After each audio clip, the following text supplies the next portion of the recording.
ਅੱਜ ਦੀਆਂ ਖਬਰਾਂ ਵੱਲ ਚੱਲੀਏ ਤੇ ਪ੍ਰੈਜ਼ੀਡੈਂਟ ਟਰੰਪ ਉਹਨਾਂ ਨੇ ਬਹੁਤ ਵੱਡੀ ਅਨਾਉਂਸਮੈਂਟ ਕੀਤੀ ਆ ਵੀ ਉਹਨਾਂ ਨੇ ਜਾਪਾਨ ਦੇ ਨਾਲ ਜਿਹੜੀ ਆ ਮੈਸਿਵ ਟ੍ਰੇਡ ਡੀਲ ਬਣਾ ਲਈ ਹੈਗੀ ਆ 15% ਜਿਹੜਾ ਟੈਰਿਫ ਆ ਉਹ ਲੱਗੂਗਾ। ਟਰੰਪ ਉਹਨਾਂ ਨੇ ਇਹ ਕਿਹਾ ਆ ਕਿ ਜਾਪਾਨ 550 ਬਿਲੀਅਨ ਡਾਲਰ ਯੂਐਸਏ ਦੇ ਵਿੱਚ ਇਨਵੈਸਟ ਕਰੂਗਾ। ਤੇ ਯੂਐਸਏ ਉਹਦੇ ਤੋਂ 90% ਜਿਹੜਾ ਪ੍ਰੋਫਿਟ ਆ ਉਹ ਰਿਸੀਵ ਕਰੂਗਾ।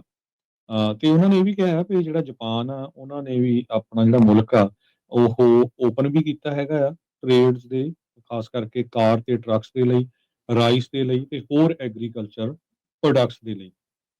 ਇਹ ਅਨਾਉਂਸਮੈਂਟ ਉਸ ਟਾਈਮ ਦੇ ਉੱਤੇ ਆਈ ਆ ਜਦੋਂ ਜਾਪਾਨ ਦੇ ਪ੍ਰਾਈਮ ਮਿਨਿਸਟਰ ਸ਼ਿੰਗੇਰੂ ਇਸ਼ੀਬਾ ਜੋ ਉਹਨਾਂ ਨੇ ਮੈਜੋਰਿਟੀ ਜਿਹੜੀ ਆ ਆਪਣੀ ਕੰਟਰੀ ਦੇ ਵਿੱਚ ਜਿਹੜੀ ਉਹਨਾਂ ਦੀ ਕੋਲੀਸ਼ਨ ਆ ਉਹ ਲੂਜ਼ ਕਰ ਲਈ ਹੈਗੀ ਆ।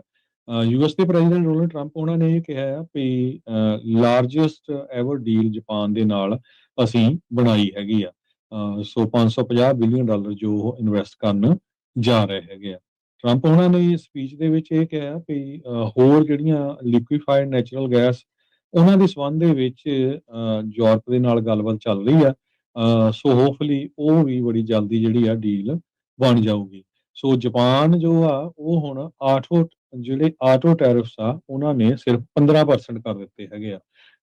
ਸੋ ਉਹਦੇ ਨਾਲ ਅਮਰੀਕਾ ਦੀਆਂ ਜਿਹੜੀਆਂ ਕਾਰਾਂ ਆ, ਖਾਸ ਕਰਕੇ ਜਿਹੜੀਆਂ ਇਲੈਕਟ੍ਰਿਕ ਵਹੀਕਲਸ ਵਗੈਰਾ ਹੋਣਗੀਆਂ, ਉਹਨਾਂ ਨੂੰ ਜਿੱਦਾਂ ਕਾਫੀ ਫਾਇਦਾ ਹੋਊਗਾ ਕਿਉਂਕਿ ਜਿਹੜਾ ਟੈਰਿਫ ਆ ਉਹ ਜਾਪਾਨ ਦੇ ਵਿੱਚ ਘਟ ਗਿਆ ਹੈਗਾ।